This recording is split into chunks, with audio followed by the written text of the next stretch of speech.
605. Desesperación y suicidio de Judas Iscariote. Habría podido salvarse todavía si se hubiera arrepentido. Veo a Judas, está solo, vestido de amarillo claro. Lleva un cordón rojo a la cintura. Mi interno consejero me advierte de que hace poco ha sido apresado Jesús y que Judas, que había huido inmediatamente después de la captura, ahora está a merced de un contraste de pensamientos. Efectivamente, parece una fiera furiosa acusada por una jauría de mastines.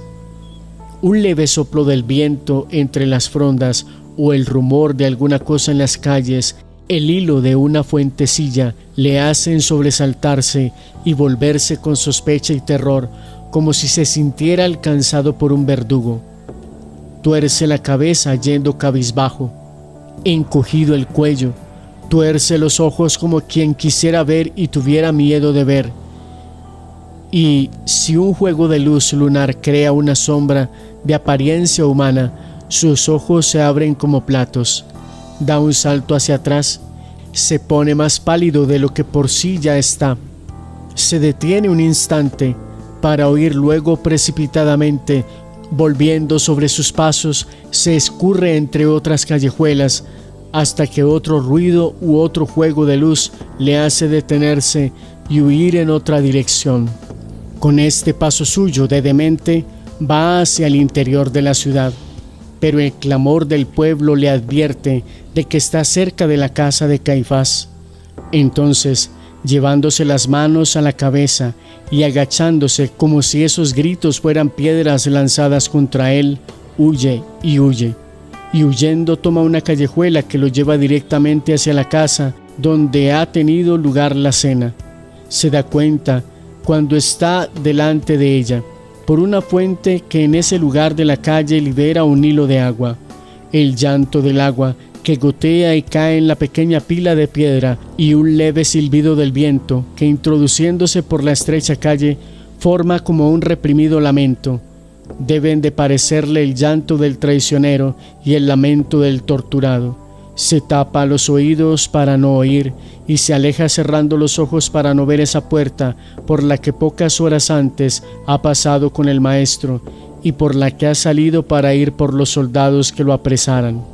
Corriendo así, con los ojos cerrados, va a chocar contra un perro callejero, el primer perro que veo desde que tengo las visiones, un perro grande, gris, hirsuto, que se aparta gruñendo, preparado para lanzarse contra este que lo molesta. Judas abre los ojos y ve las dos pupilas fosforescentes que lo miran fijamente y ve los colmillos descubiertos que tienen apariencia de risa diabólica. Pega un grito de terror. El perro, tomándolo quizás por un grito de amenaza, arremete contra Judas.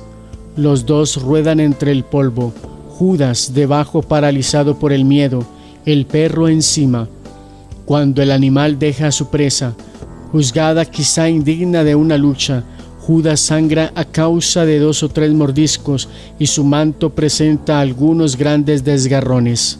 Un mordisco le ha clavado los dientes justamente en la mejilla, en el sitio exacto donde él besó a Jesús.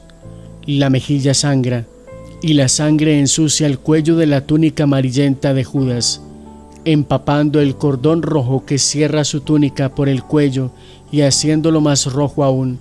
Es como si se le pusiera un collar de sangre. Judas se lleva la mano a la mejilla y mira al perro, que se ha separado pero está aguardándolo bajo el entrante de una puerta. Susurra Belcebú y lanzando de nuevo un grito huye, seguido durante un tiempo por el perro.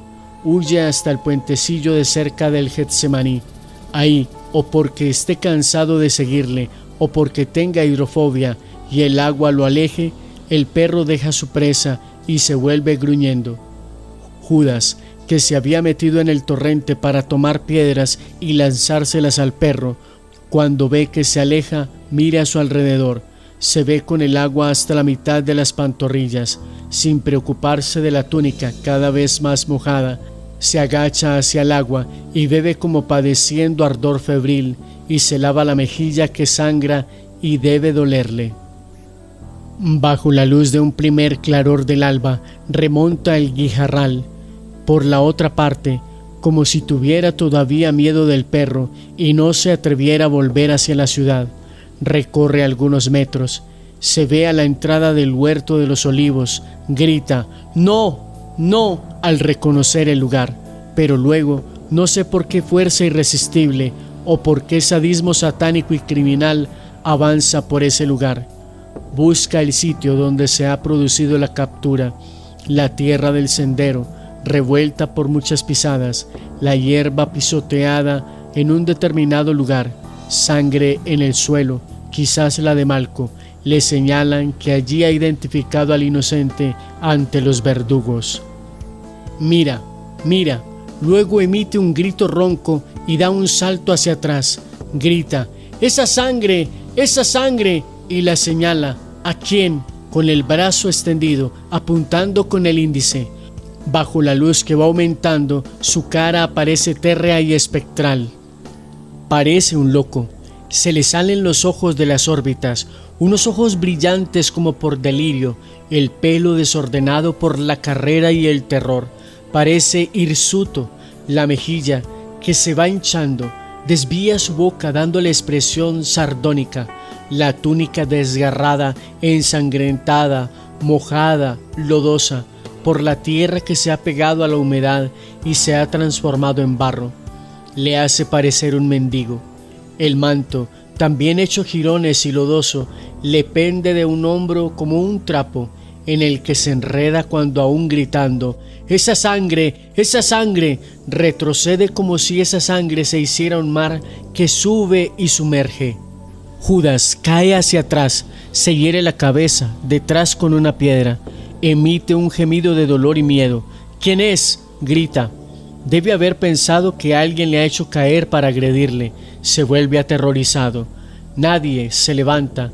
Ahora la sangre gotea también sobre su cuello. El círculo rojo se ensancha en la túnica. No cae al suelo porque es poca. Se la bebe la túnica. Ya parece puesto al cuello el dogal rojo. Camina. Posteriormente encuentra los restos de la pequeña hoguera que había encendido Pedro al pie de un olivo. Pero no sabe que ha sido obra de Pedro y debe creer que allí ha estado Jesús. Grita, ¡fuera! ¡Fuera! Y con las dos manos extendidas hacia adelante parece rechazar a un fantasma que lo atormenta. Huye para terminar justo contra la piedra de la agonía. Ya el alba ha roto y permite ver bien y pronto. Judas ve el manto de Jesús. Está doblado sobre la piedra. Lo conoce. Quiere tocarlo. Tiene miedo. Alarga y retira la mano. Quiere, no quiere. Pero ese manto lo cautiva. Gime. ¡No! ¡No! Luego dice, si por Satanás, sí quiero tocarlo. No tengo miedo. Dice que no tiene miedo, pero le castañean de terror los dientes, y el ruido producido sobre su cabeza por una rama de olivo que, movida por el viento, choca contra un tronco cercano, le hace gritar de nuevo. No obstante, se esfuerza y toma el manto. Se ríe, una risa de loco, de demonio, una risa histérica, espasmódica, lúgubre, inacabable, porque ha superado su miedo. Y de hecho dice, «No me das miedo, Cristo, se acabó el miedo. Tenía mucho miedo de ti porque te creía un Dios y un hombre fuerte. Ahora ya no más miedo porque no eres Dios. Eres un pobre loco, un hombre débil. No has sabido defenderte. No me has reducido a cenizas, como tampoco has leído en mi corazón la traición, mis miedos. Qué necio cuando hablas. Incluso ayer por la noche creía que sabías, pero no sabías nada. Era mi miedo el que daba tono de profecía a tus palabras corrientes. Eres una nada. Te has dejado vender, identificar, capturar como un ratón en la ura. Tu poder, tu origen, ¡ja, ja, ja! Payaso. El fuerte es Satanás, más fuerte que tú. Te ha vencido. ¡Ja, ja, ja, ja! Profeta, el Mesías, el Rey de Israel. Y me has tenido subyugado 3 años, con miedo siempre en el corazón. Tenía que mentir para engañarte con finura cuando quería gozar de la vida. Pero aunque hubiera robado y fornicado, sí, toda la astucia que usaba, no me hubieras hecho nada. Imbele, loco, cobarde, ten.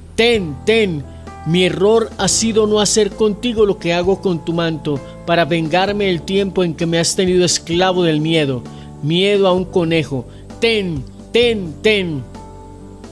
A cada ten, Judas muerde y trata de desgarrar la tela del manto. Lo arruga entre sus manos, pero al hacer esto, lo desdobla y aparecen las manchas que lo humedecen. Se le bloquea la furia a Judas, se fija en esas manchas, las toca, las huele, son sangre, desdobla el manto. Se ven bien las marcas que han dejado las 2 manos ensangrentadas cuando aprieta la tela contra la cara. ¡Ah! ¡Sangre! ¡Sangre! ¡Su sangre! ¡No! Judas suelta el manto y mira alrededor. También en la piedra donde Jesús ha apoyado su espalda cuando el ángel lo consolaba, hay una oscura señal de sangre que ya se está secando. ¡Ahí! ¡Sangre! ¡Sangre! Baja los ojos para no ver y ve la hierba toda roja por la sangre que ha goteado sobre ella y que por el rocío que la ha mantenido licuada parece sangre recién vertida. Es roja y brilla bajo los primeros rayos de sol. ¡No quiero verla! ¡No puedo ver esa sangre! ¡Auxilio! Y se lleva las manos a la garganta y gesticula como si se estuviera ahogando en un mar de sangre. ¡Atrás! ¡Déjame! ¡Maldito! Es un mar de sangre. Cubre toda la tierra. ¡La tierra! Y en la tierra no hay sitio para mí, porque no puedo ver esta sangre que la cubre. Soy el Caín del inocente. Creo que la idea del suicidio ha surgido en este momento en ese corazón. La cara de Judas produce miedo. Baja del desnivel de un salto y huye por el olivar por otro camino distinto del recorrido para ir. Parece perseguido por fieras. Vuelve a la ciudad. Se envuelve como puede en el manto y trata de cubrirse lo más posible la herida en la cara. Se dirige al templo, pero yendo en esa dirección, en un cruce de calles se encuentra de frente a la gentuza que arrastra a Jesús donde Pilato. No puede retirarse porque más gente que acude a verlo empuja por detrás, y siendo alto, por fuerza descuella y ve y encuentra la mirada de Cristo. Las 2 miradas se entrelazan por un momento. Luego Cristo pasa atado, recibiendo golpes, y Judas cae supino como desvanecido. La masa lo pisotea sin piedad, y él no reacciona. Debe preferir ser pisoteado por todo el mundo antes que toparse con esa mirada. Una vez que ha pasado con el mártir la gritería de Isida y la calle está vacía, se levanta y corre hacia el templo. Choca contra un guardia que está a la puerta del recinto y casi lo derriba. Otros guardias vienen para impedir entrar al energúmeno, pero él, como un toro furioso, arrolla a todos. A uno que se echa sobre él para impedirle entrar en el aula del Sanedrín, donde están todavía todos reunidos y discutiendo, lo agarra por el cuello, aprieta y lo arroja abajo por los 3 escalones, sino muerto sin duda, moribundo. ¡No quiero vuestro dinero, malditos!, grita, erguido en medio del aula, en el lugar donde antes estaba Jesús. Parece un demonio de improviso salido del infierno, ensangrentado, despeinado, encendido por el delirio, echando baba por la boca, las manos como garras, grita, y tan estridente es su voz, ronca, aulladora, que parece que ladra. ¡Vuestro dinero, malditos! ¡No lo quiero! ¡Habéis sido mi perdición! ¡Me habéis hecho cometer el mayor de los pecados! ¡Maldito soy! ¡Maldito como vosotros! ¡He traicionado sangre inocente! caiga sobre vosotros esa sangre y mi muerte sobre vosotros. ¡No! ¡Ay! Judas ve el suelo mojado de sangre. También aquí, también hay sangre. En todas partes, su sangre está en todas partes. Pero cuánta sangre tiene el Cordero de Dios para cubrir de este modo la tierra sin morir. Yo la he derramado por instigación vuestra. Malditos, malditos, malditos para siempre. Maldición a estas paredes, maldición a este templo profanado, maldición al pontífice deicida, maldición a los sacerdotes indignos, a los doctores falsos, a los fariseos hipócritas, a los judíos crueles, a los escribas arteros. Maldición a mí, tened vuestro dinero y que os estrangule el alma como a mí el dogal. Y arroja la bolsa a la cara de Caifás y se marcha emitiendo un grito, mientras las monedas suenan desparramándose por el suelo, después de haber golpeado a Caifás en la boca, haciéndole sangre. Ninguno se atreve a retenerlo. Sale, corre por las calles y fatalmente vuelve a cruzarse otras 2 veces con Jesús, que va a la casa de Herodes y vuelve.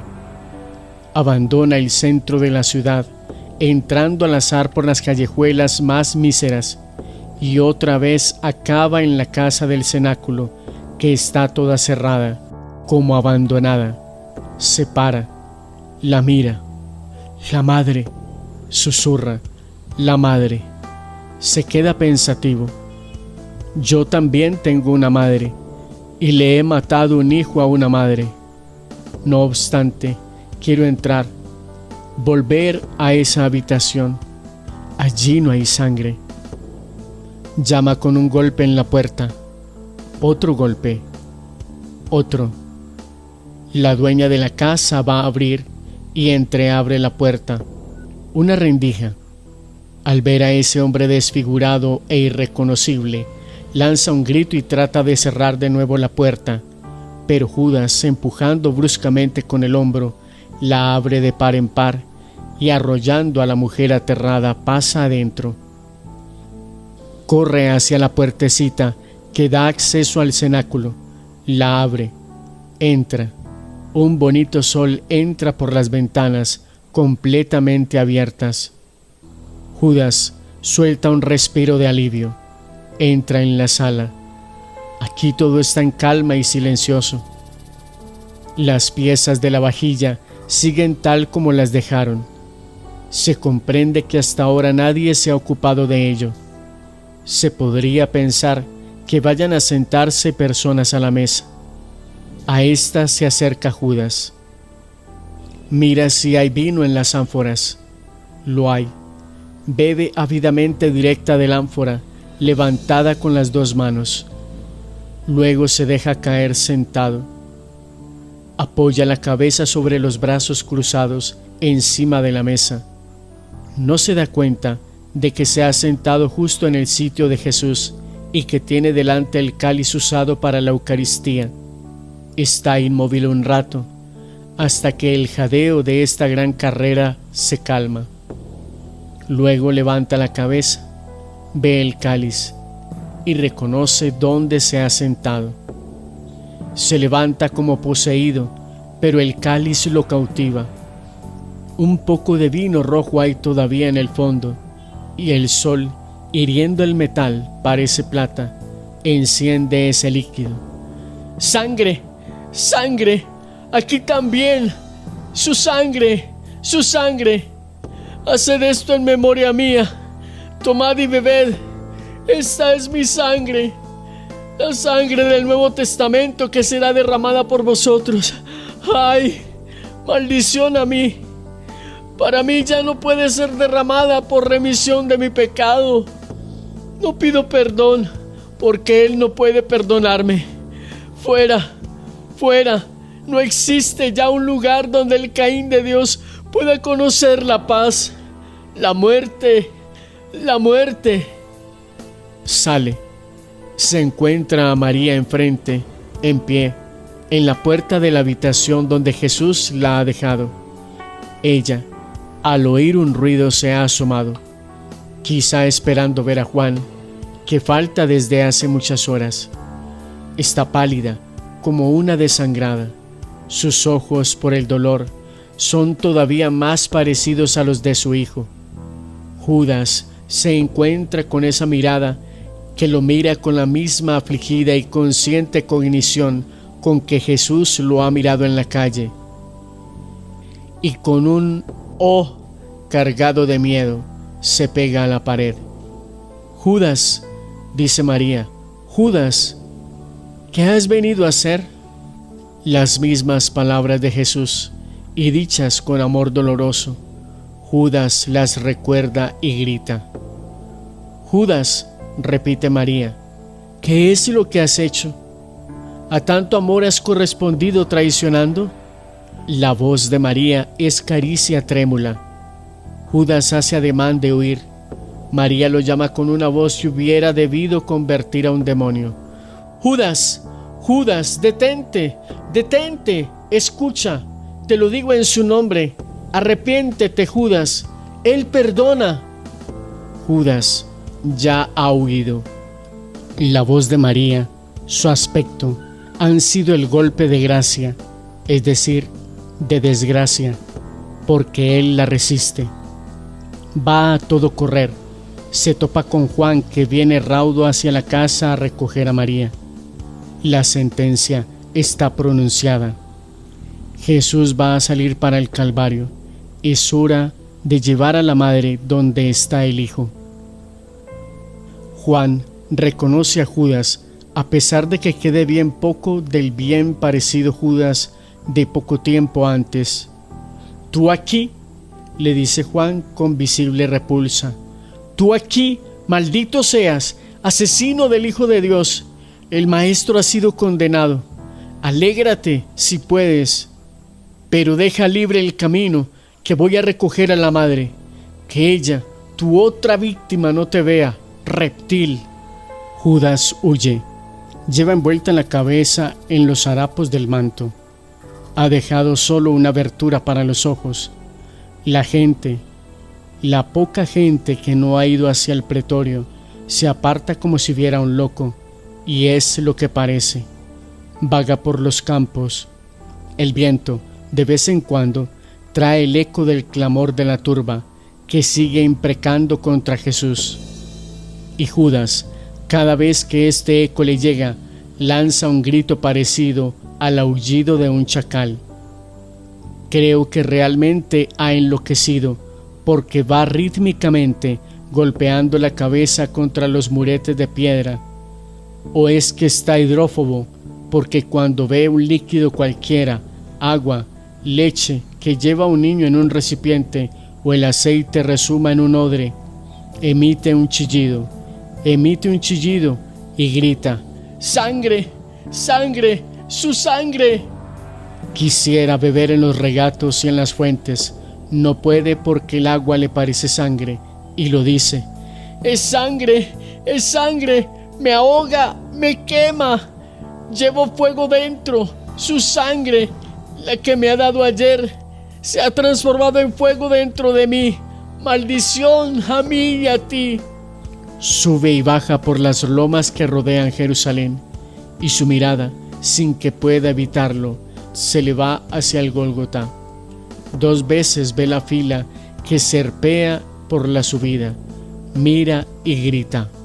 Ya está en la cima. Judas también está en la cima de un pequeño collado cubierto de olivos. Ha entrado en él abriendo una barrera rústica como si él fuera el amo, o por lo menos como conociendo bien el lugar.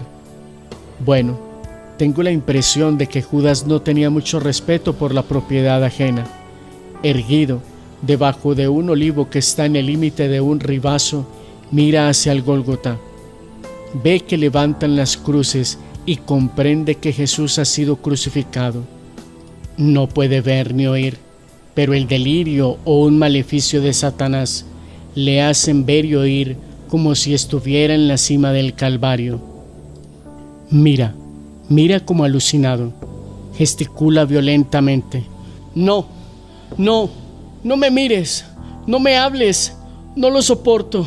Muere, muere, maldito, que la muerte te cierre esos ojos que dan miedo, esa boca que maldice.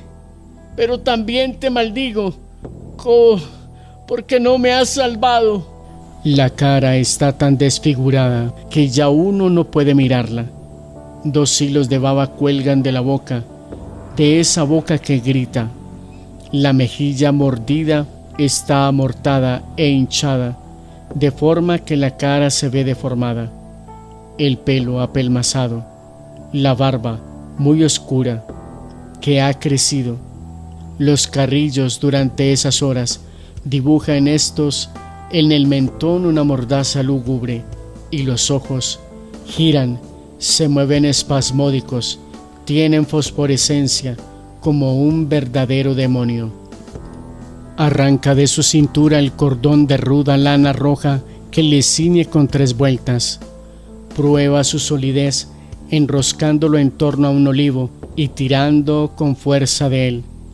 Resiste, es fuerte. Elige un olivo que valga para ese fin.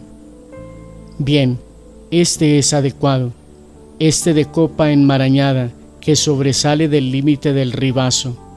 Trepa al árbol, asegura fuertemente un cabo a la rama más fuerte y que más sobresale hacia el vacío. Ya ha hecho el nudo corredizo, mira por última vez hacia el Gólgota, luego mete la cabeza en el nudo corredizo. Ahora parece tener 2 collares rojos en la base del cuello. Se sienta en el límite del ribazo, luego de golpe se deja caer en el vacío. El nudo lo estrangula, forcejea unos minutos, pone en blanco los ojos, se pone negro por la asfixia, abre la boca, las venas del cuello se hinchan, se ponen negras. Pega 4 o 5 patadas al aire en las últimas convulsiones. Luego la boca se abre para pender de ella la lengua oscura y babosa. Los globos oculares quedan al descubierto, saltones, mostrando del bulbo blanquecino inyectado de sangre. El iris desaparece hacia arriba. Está muerto. El fuerte viento que se ha levantado por la inminente borrasca cimbrea el macabro péndulo y lo hace girar como una horrenda araña colgando del hilo de su telaraña. La visión termina así, y espero olvidarme pronto de todo esto, porque aseguro que es una visión horrenda. Dice Jesús a María Valtorta: horrenda, pero no inútil. Demasiados creen que Judas cometió una cosa de poca importancia. Es más, algunos llegan a catalogarlo de benemérito, pues dicen, sin él la redención no se habría producido y por tanto está justificado ante Dios. En verdad os digo que si el infierno no hubiera existido, con una existencia perfecta en cuanto a los tormentos, habría sido creado para Judas, incluso más horrendo y eterno. Porque de todos los pecadores y réprobos, él es el mayor réprobo y pecador, y para él no habrá, por los siglos de los siglos, mitigación en la condena. El remordimiento habría podido incluso salvarlo, si hubiera hecho del remordimiento un arrepentimiento, pero no quiso arrepentirse, sino que al primer delito de traición, del que todavía la gran misericordia que es mi amorosa debilidad podía compadecerse, unió blasfemias, resistencias a las voces de gracia que todavía querían hablarle a través de los recuerdos de sentimientos de terror, a través de mi sangre y mi manto, a través de mi mirada, a través de los restos de la Eucaristía instituida, a través de las palabras de mi madre. Opuso resistencia a todo. Quiso decir, de la misma manera que había querido traicionar, y quiso maldecir, y quiso suicidarse. Lo que cuenta en las cosas es la voluntad, tanto en el bien como en el mal. Cuando un alma cae sin voluntad de caer, yo perdono. Fíjate en Pedro. Negó. ¿Por qué? Ni siquiera él lo sabía exactamente. ¿Era cobarde Pedro? No lo era. Mi Pedro no era cobarde. Contra la turba y los guardianes del templo había tenido el valor de herir a Malco para defenderme, y se expuso a que lo mataran por esto. Luego huyó, sin tener la voluntad de hacerlo. Luego negó, sin tener la voluntad de hacerlo. Bien, supo después permanecer y caminar por el sangriento camino de la cruz, por mi camino, hasta llegar a la muerte de cruz. Bien supo después dar testimonio de mí, hasta el punto de que lo mataron por su fe intrépida. Yo defiendo a mi Pedro. Aquello fue el último vaído de su humanidad, pero en aquel momento no estaba presente la voluntad espiritual. Ofuscada por el peso de la humanidad, dormía. Cuando se despertó, no quiso permanecer en el pecado y quiso ser perfecta. Yo lo perdoné enseguida. Judas no quiso. Dices que parecía loco e hidrófobo. Lo estaba, de rabia satánica. Su terror al ver al perro, animal raro especialmente en Jerusalén, le vino de que desde tiempo inmemorial se atribuía a Satanás esa forma de aparecerse a los mortales. En los libros de magia se dice incluso ahora que una de las formas preferidas por Satanás para aparecerse es la de un perro misterioso o la de un gato o de un macho cabrío. Judas, ya a merced del terror nacido por causa de su delito, convencido de ser de Satanás por su delito, vio a Satanás en aquel animal callejero. El culpable ve en todo sombras de miedo, las crea la conciencia, y luego Satanás usa estas sombras que todavía podrían dar el arrepentimiento a un corazón, y hace de ellas espectros horrendos que llevan a la desesperación, y la desesperación lleva al último delito, al suicidio. ¿De qué sirve arrojar el precio de la traición si este despojo es solo el fruto de la ira y no está corroborado por una recta voluntad de arrepentimiento? En este último caso, despojarse de los frutos del mal se hace meritorio, pero así como lo hizo él, no, sacrificio inútil.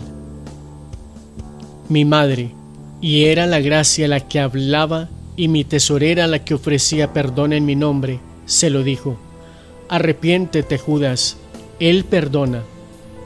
Oh, claro que lo habría perdonado, si se hubiera arrojado a los pies de mi madre diciendo: piedad.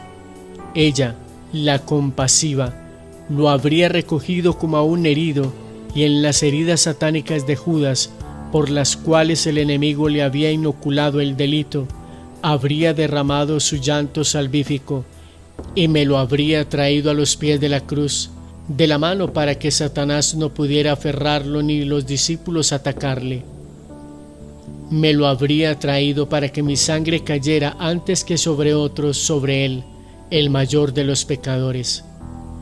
Y habría estado ella, sacerdotisa admirable ante su altar, entre la pureza y la culpa, porque es madre de los vírgenes y de los santos, pero también es madre de los pecadores.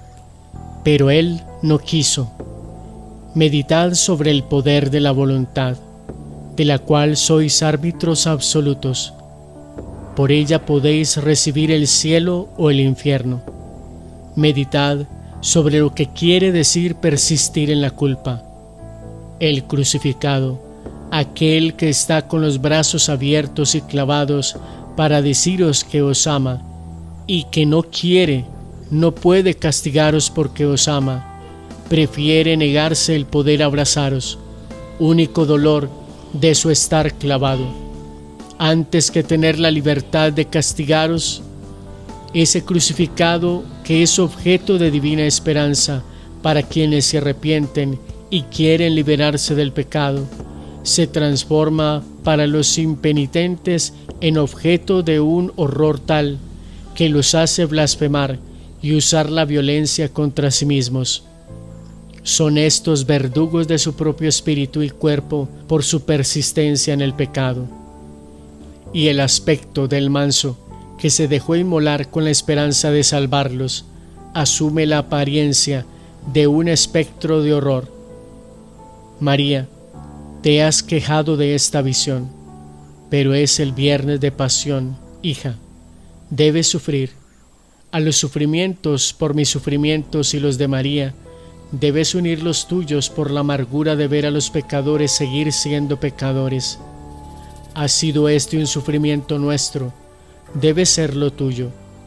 María sufrió y sufre todavía, por esto como por mis torturas. Por eso debes sufrir esto. Descansa ahora. Dentro de 3 horas serás enteramente mía y de María. Te bendigo, violeta de mi pasión y flor de María. 606. Jesús y María son la antítesis de Adán y Eva. Judas Iscariote es el nuevo Caín. La verdadera evolución del hombre es la de su espíritu. Dice Jesús a María Valtorta: la pareja Jesús-María es la antítesis de la pareja Adán-Eva. Es la destinada a anular toda actuación de Adán y Eva y poner a la humanidad de nuevo en el punto en que estaba cuando fue creada. Una humildad rica en gracia y en todos los dones que el Creador le otorgó. La humanidad ha experimentado una total regeneración por la obra de la pareja Jesús-María, quienes así han venido a ser nuevos fundadores de la humanidad. Todo el tiempo precedente ha quedado anulado. El tiempo y la historia del hombre se cuentan a partir de este momento en el que la nueva Eva, por una inversión de términos en la creación, forma en su seno inviolado, por obra del Señor Dios, al nuevo Adán. Pero para anular las obras de los 2 primeros, causa de mortal enfermedad, de perpetua mutilación, de empobrecimiento, más de indigencia espiritual, porque después del pecado de Adán y Eva, se encontraron despojados de todo lo que se les había donado. Riqueza infinita, el Padre Santo. Estos segundos tuvieron que obrar en todo y por todo, de forma opuesta a la en que obraron los 2 primeros. Por tanto, llevar la obediencia hasta la perfección que se aniquila y se inmola en la carne, en el sentimiento, en el pensamiento, en la voluntad, para aceptar todo lo que Dios quiere. Por tanto, llevar la pureza a una castidad absoluta, por la cual la carne, que fue la carne para nosotros 2 puros, velo de agua sobre el espíritu triunfante, caricia de viento sobre el espíritu rey, cristal que aísla el espíritu Señor y no lo corrompe, impulso que eleva y no peso que oprime. Esto fue la carne para nosotros, menos pesada y susceptible de ser sentida con un vestido de lino, leve sustancia interpuesta entre el mundo y el esplendor del yo sobrehumanado, medio para poner por obra aquello que Dios quería, nada más. ¿Poseímos el amor? Claro que sí, poseímos el amor perfecto. No es, hombres, amor el hambre carnal que os mueve, ávidos a saciaros de una carne. Eso es lujuria, nada más. Esto es tan cierto, que amándoos así vosotros, lo consideráis amor. No sabéis compadeceros recíprocamente, ayudaros, perdonaros. ¿Qué es entonces vuestro amor? Es odio. Es únicamente delirio paranoico que os mueve a preferir el sabor de pútridos alimentos antes que el sano, fortalecedor alimento de selectos sentimientos. Nosotros tuvimos el amor perfecto. Nosotros los castos perfectos. Este amor abrazaba a Dios en el cielo, y a Él unido, como lo están las ramas, con el tronco que las nutre, descendía, distribuyendo magnánimamente descanso, protección, alimento para la tierra y sus habitantes. Ninguno estaba excluido de este amor. Ni nuestros semejantes, ni los seres inferiores de la naturaleza herbácea, ni las aguas, ni los astros, ni siquiera los malos quedaban excluidos de este amor, porque éstos seguían siendo, aunque fueran muertos, miembros del gran cuerpo de la creación, y por tanto veíamos en ellos la santa efigie del Señor, que los había formado a su imagen y semejanza, aunque fuera a causa de su maldad una efigie deformada y ensuciada. Nosotros amamos, gozando con los buenos, llorando por los no buenos, orando amor fático, que se manifiesta impetrando y obteniendo protección para aquel a quien amamos, orando por los buenos para que fueran cada vez mejores y que fueran acercándose cada vez más a la perfección del bueno que desde el cielo nos ama, orando por los que vacilaban entre la bondad y la maldad, para que se fortalecieran y supieran perseverar en el camino santo, orando por los malos, para que la bondad hablara a su espíritu, incluso abatiéndolos con un rayo de su poder, pero convirtiéndolos al Señor su Dios. Nosotros amamos así como ningún otro amó. Llevamos el amor a las cimas de la perfección por colmar con nuestro océano de amor el abismo excavado por el desamor de los primeros, que se amaron a sí mismos más que a Dios, queriendo tener más de lo que era lícito para ser superiores a Dios. Por tanto, nosotros tuvimos que unir a la pureza, a la obediencia, a la caridad, al desapego de las riquezas de la tierra, carne, poder, dinero, el trinomio de Satanás opuesto al trinomio de Dios, o sea, fe, esperanza, amor, y oponer al odio, a la lujuria, a la soberbia, las 4 pasiones perversas, antítesis de las 4 santas virtudes, fortaleza, templanza, justicia, prudencia.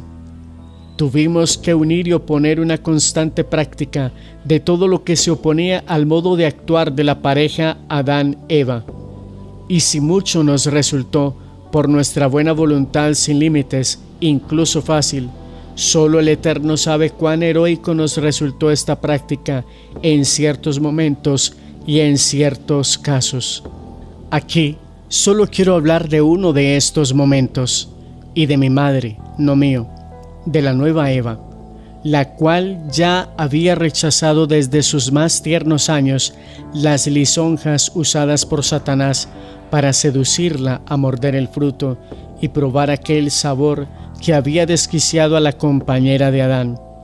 La nueva Eva, que no se había limitado a rechazar a Satanás, sino que lo había vencido aplastándolo bajo una voluntad de obediencia, de amor, de castidad tan grandes, que el maldito había resultado aplastado y subyugado.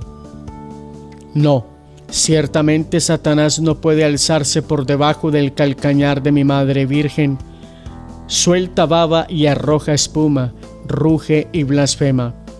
Pero su baba cae hacia abajo y su grito no toca esa atmósfera que envuelve a mi santa, que no siente hedor ni risas burlonas demoníacas, que no ve, ni siquiera ve, la asquerosa baba del reptil eterno, porque las armonías celestes y los celestes aromas danzan alrededor de ella, enamorados en torno a su bella y santa persona, y porque su mirada, más pura que la azucena y más enamorada que la de una paloma arrulladora, mira solo a su eterno Señor, de quien es hija, madre y esposa.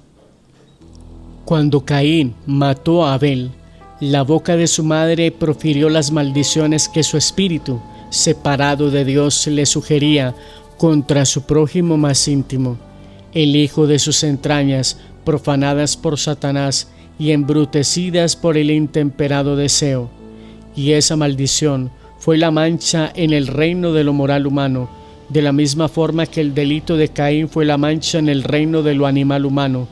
Sangre sobre la tierra, derramada por mano fraterna, la primera sangre que atrae como milenario imán toda la sangre que extraída de las venas del hombre, la mano del hombre derrama. Maldición sobre la tierra, proferida por la boca humana, como si la tierra no estuviera ya suficiente maldecida por causa del hombre rebelde contra su Dios y hubiera necesitado conocer los abrojos y las espinas y la dureza de los terrores, de las sequías, de los granizos, de los hielos, del sol tórrido. Esa tierra que había sido creada perfecta, servida por elementos perfectos para que fuera morada fácil y hermosa para el hombre, su rey. María debe anular a Eva. María ve al segundo Caín, Judas.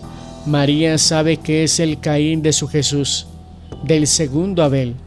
Sabe que la sangre de este segundo Abel ha sido vendida por ese Caín y ya está siendo derramada, pero no maldice. Ama y perdona, ama y llama.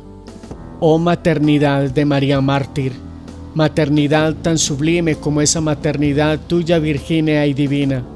Esta última ha sido don de Dios, pero la primera, Madre Santa, corredentora, ha sido don tuyo para ti, porque solo tú supiste en aquella hora, quebrantado tu corazón por los flagelos que me habían desgarrado las carnes, decir a Judas estas palabras.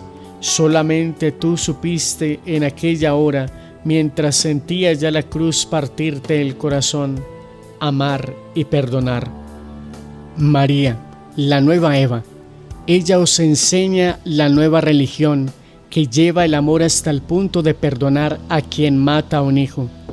No seáis como Judas, que cierra su corazón ante esta maestra de gracia y se desespera diciendo: Él no me puede perdonar, poniendo en duda las palabras de la Madre de la Verdad y por tanto mis palabras, que siempre habían repetido que yo había venido para salvar y no para condenar, para perdonar a aquel que, arrepentido, viniera a mí.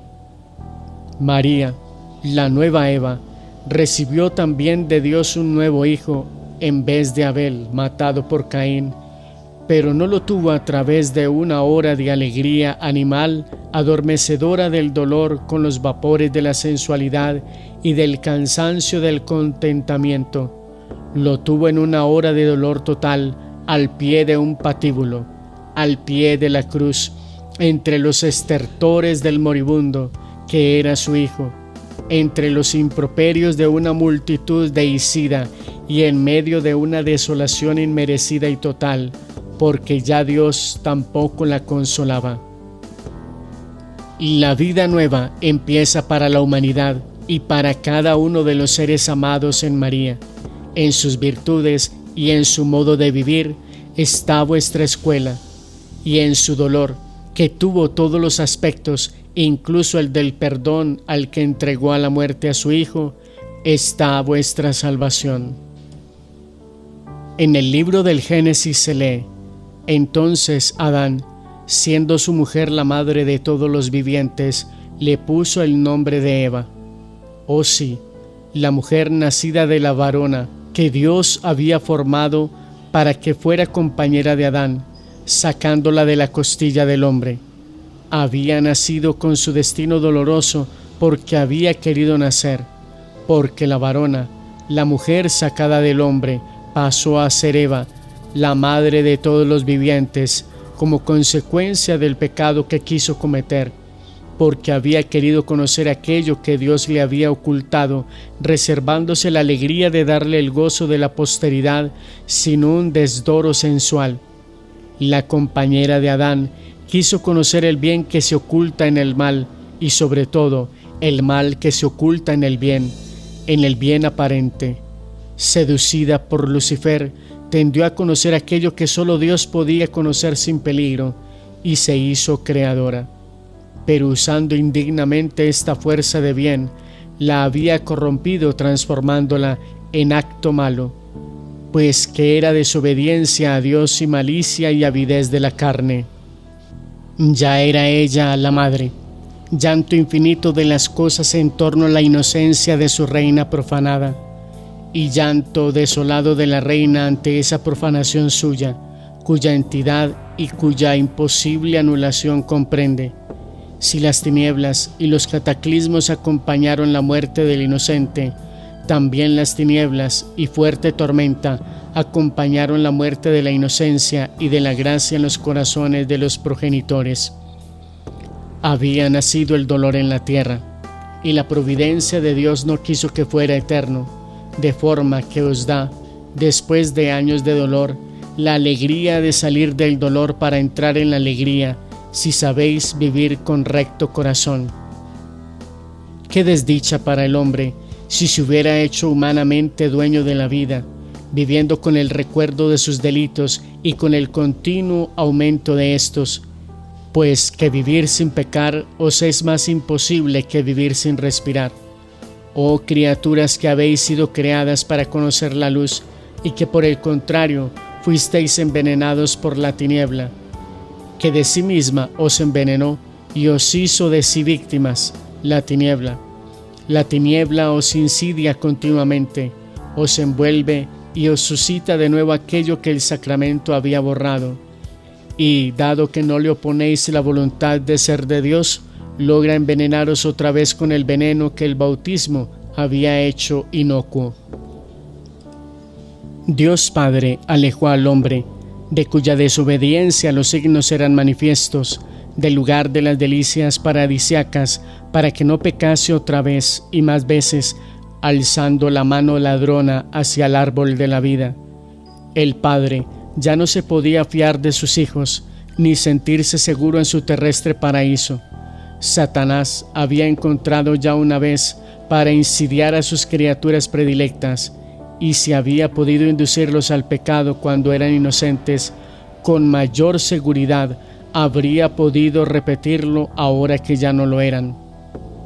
El hombre había querido poseerlo todo, no dejando a Dios el tesoro de ser el generador. Que se manchara pues este rey abatido y despojado de sus dones, que se fuera con su riqueza obtenida con violencia y que se la llevara consigo a la tierra del exilio, para que le recordara siempre su pecado. La criatura paradisiaca había venido a ser criatura terrestre, y se habrían de pasar siglos de dolor para que el único que podía extender su mano hacia el futuro de la vida venidera y recogiera ese fruto para toda la humanidad, lo recogiera con sus manos atravesadas y se lo diera a los hombres para que volvieran a ser coherederos del cielo y volvieran a poseer la vida que no muere nunca. Dice también el libro del Génesis: Adán después conoció a su mujer Eva. Habían querido conocer los secretos del bien y del mal. Justo es que conocieran ahora también el dolor de deber reproducirse en la carne con la ayuda directa de Dios, solo para aquello que el hombre puede crear, o sea, para el espíritu, chispa que parte de Dios, soplo que infunde Dios, sello que en la carne pone el signo del Creador eterno. Y Eva dio a luz a Caín. Eva estaba cargada de su pecado. Llamo aquí vuestra atención acerca de un hecho que la mayoría les pasa desapercibido. Eva estaba cargada de su pecado, y el dolor todavía no había sido sufrido en medida suficiente para disminuir su pecado. Como un organismo cargado de toxinas, ella había transmitido a su hijo todo aquello que en ella pululaba, y Caín, primer hijo de Eva, había nacido duro, envidioso, iracundo, lujurioso, perverso, poco diferente a las bestias en relativo al instinto, mucho más animalesco que las bestias en lo relativo a lo sobrenatural, porque en su yo feroz negaba respeto a Dios y a quien miraba como a un enemigo, considerando que le era lícito no darle culto sincero. Satanás le instigaba a burlarse de Dios, y quien escarnece a Dios no respeta a nadie en el mundo, de forma que quienes están en contacto con los despreciadores del Eterno conocen la amargura del llanto, que no pueden esperar un amor reverente en su prole, ni una seguridad de amor fiel en el cónyuge, ni una certeza de amistad leal en el amigo. Numerosas lágrimas surcaron el rostro de Eva y molestaron su razón por la dureza del hijo, y pusieron en su corazón el germen del arrepentimiento. Numerosas lágrimas que le obtuvieron una disminución de la culpa, porque Dios, ante el dolor de quien se arrepiente, perdona. Y la madre lavó con el llanto el alma de su segundogénito, que fue dulce, respetuoso para con sus padres, devoto hacia el Señor suyo, cuya omnipotencia sentía descender radiante de los cielos. Era la alegría de la mujer caída. Pero el camino del dolor de Eva debía ser largo y penoso, proporcionado a su camino en la experiencia pecaminosa, en este estremecimiento de concupiscencia, en aquel estremecimiento de aflicción, en este besos, en aquel sangre, de este un hijo, de aquel la muerte de un hijo, la de su predilecto, predilecto por su bondad. Abel se hace instrumento de purificación para el culpable, pero qué purificación tan dolorosa, que llenó con sus desgarrones gritos la tierra aterrorizada por el fratricidio, y que mezcló las lágrimas de una madre con la sangre de un hijo, mientras huía perseguido por su remordimiento aquel que, enemistado con Dios y con su hermano, al que Dios amaba, le había derramado. Dice el Señor a Caín: ¿por qué andas irritado? ¿Por qué si faltas contra mí te irritas porque no te miro benigno? ¿Cuántos Caínes hay en la tierra? Me tributan un culto de desprecio, un culto hipócrita, o no me tributan ningún culto, y quieren que les mire con amor y los colme de felicidad. Ojalá puedan comprender que Dios es vuestro Rey, no vuestro siervo. Dios es vuestro Padre, pero un padre no es nunca un siervo. Si se juzga según justicia, Dios es justo. Vosotros no lo sois, pero Él sí lo es, y no puede, pues que os colma de sus beneficios de manera desmedida, por el solo hecho de que lo amáis un poco. No daros, pues, que tanto lo despreciáis sus castigos. La justicia no conoce dos vías, su vía es única. Eso hacéis, eso recibís. Si sois buenos, recibiréis el bien. Si sois malos, recibiréis el mal. Y creedlo, siempre sobrepasa con mucho el bien que tenéis al mal que deberíais recibir por vuestra manera de vivir, en rebelión contra la ley divina. Dios dijo: ¿no es verdad que si hacéis el bien recibiréis el bien? Y que si haces el mal, el pecado se presentará inmediatamente ante tu puerta. En efecto, el bien lleva a una constante elevación espiritual y capacita cada vez más para cumplir un bien cada vez mayor, hasta alcanzar la perfección y hacerse santos.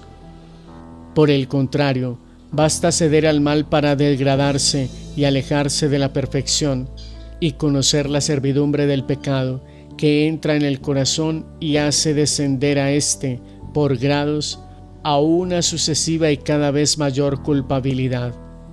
Pero sigue diciendo Dios: pero tendrás debajo de ti el deseo del pecado, y debes dominarlo.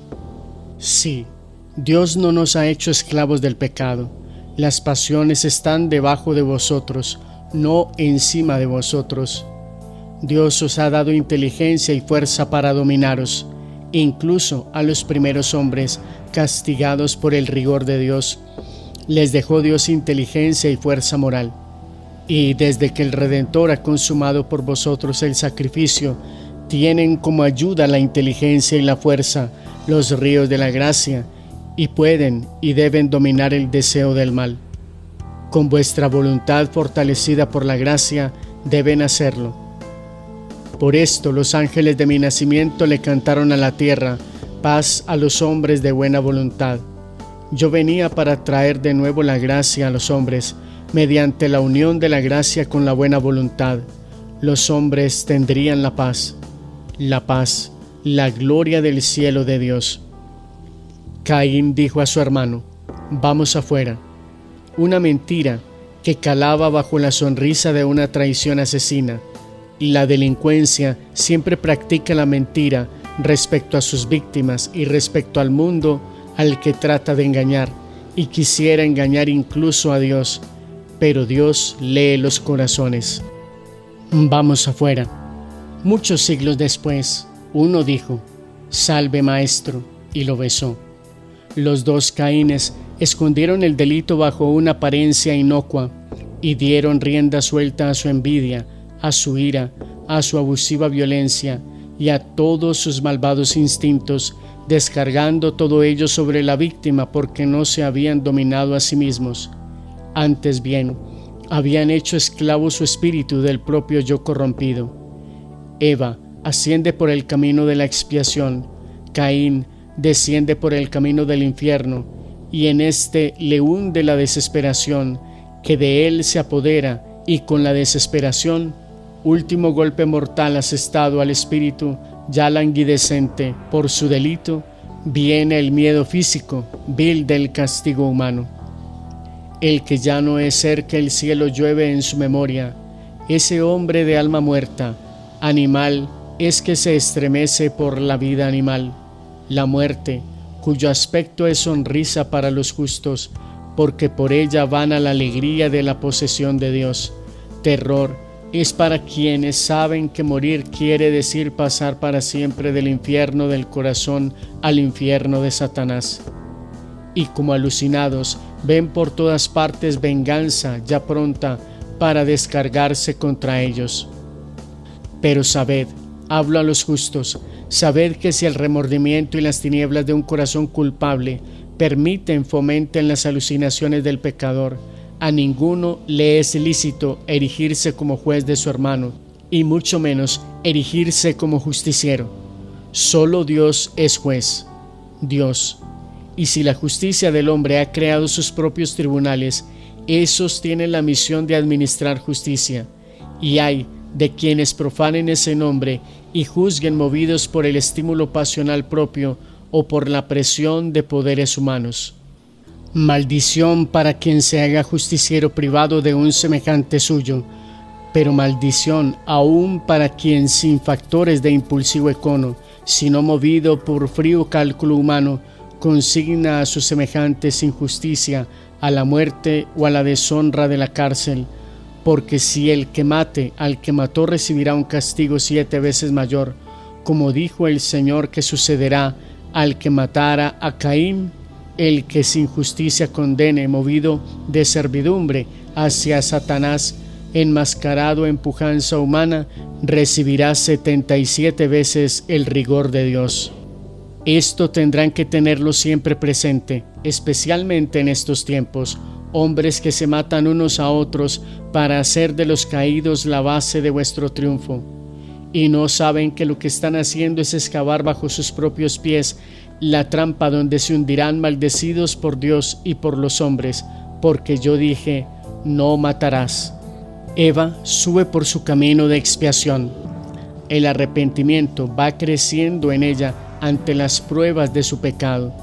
Quiso conocer el bien y el mal, y el recuerdo del bien perdido es para ella como el recuerdo del sol para uno que, al improviso, hubiera quedado cegado. El mal está ante ella en los despojos de su hijo asesinado, y alrededor por el vacío creado por el hijo homicida y fugitivo, y nace Set, y de Set Enos, el primer sacerdote. Hincháis vuestra mente con los humos de vuestra ciencia, y habláis de evolución como de un signo de vuestra formación espontánea. El hombre animal, evolucionado, se hará superhombre. Esto decís. Sí, así es, pero a mi manera, en mi campo, no en el vuestro, no pasando de la condición de cuadrumanos a la de hombres, sino de la de hombres a la de espíritus. Cuanto más crezca el espíritu, más evolucionarán. Vosotros, que habláis de glándulas, y os llenáis la boca hablando de hipófisis o pineal, y ponéis en ella la sede de la vida. Tomada esta, no en el tiempo en que la vivís, sino en los tiempos que han precedido y seguirán a vuestra vida actual. Sabed que la verdadera glándula vuestra, la que hace de vosotros los poseedores eternos de la vida, es el espíritu vuestro. Cuanto más esté desarrollado, más poseeréis las luces divinas y más evolucionarán de hombres a dioses, inmortales dioses, y obtendrán de este modo, sin contravenir al deseo de Dios, a su mandato sobre el árbol de la vida, la posesión de esta vida, justamente en la manera en que Dios quiere que la posean, pues que Él para vosotros la creó eterna y refulgente, abrazo beatífico con esta eternidad que os absorbe y os comunica sus propiedades. Cuanto más desarrollado esté el espíritu, más conocerán a Dios. Conocer a Dios quiere decir amarlo y servirle, y por tanto ser capaces de invocarlo para uno mismo y para los demás.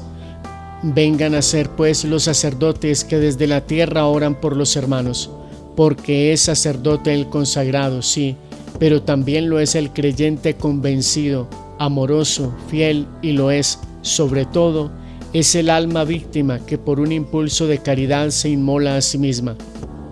No es el hábito, sino el corazón, lo que Dios observa. Y en verdad les digo que ante mis ojos aparecen muchos tonsurados que de sacerdotal solo tienen la tonsura, y muchos laicos en que la caridad que los posee, y por ser los que se dejan consumir, es el óleo de la ordenación que hace de ellos sacerdotes míos, anónimos a los ojos del mundo, pero conducidos por mí, que los bendigo.